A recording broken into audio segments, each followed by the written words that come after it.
Hello students, welcome to Practically.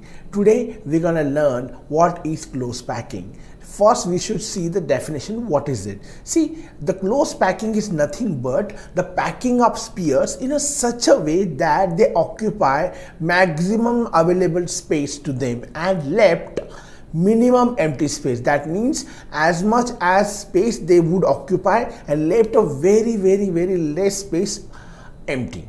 Okay, now let's understand this close packing in all three dimensions through the simulation.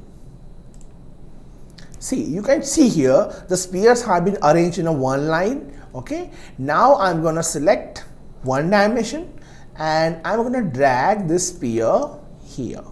So what is this? This is a close packing in a one dimension. So basically close packing in one dimension is the arrangement of spheres in a single line.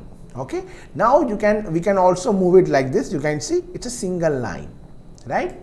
Now let's see what is two-dimensional packing. See, two dimension is what? See, if the spheres are arranged in a single line, if you arrange further more lines attached to it, you get a two-dimensional close packing. See here, I'm going to drag this sphere here. What have we got? We got a two-dimensional close packing. See, that's how it is. Okay, now the three-dimensional close packing. Now the three-dimensional close packing is just an extension of a two-dimensional close packing. So now we're going to drag this sphere here. See, we got a three-dimensional close packing. Now let me show you how does it looks like. See, this is how it actually looks like. The coordination number of the sphere which is at the center is what? It is 6, right? Because it is being surrounded by 6 spheres all around.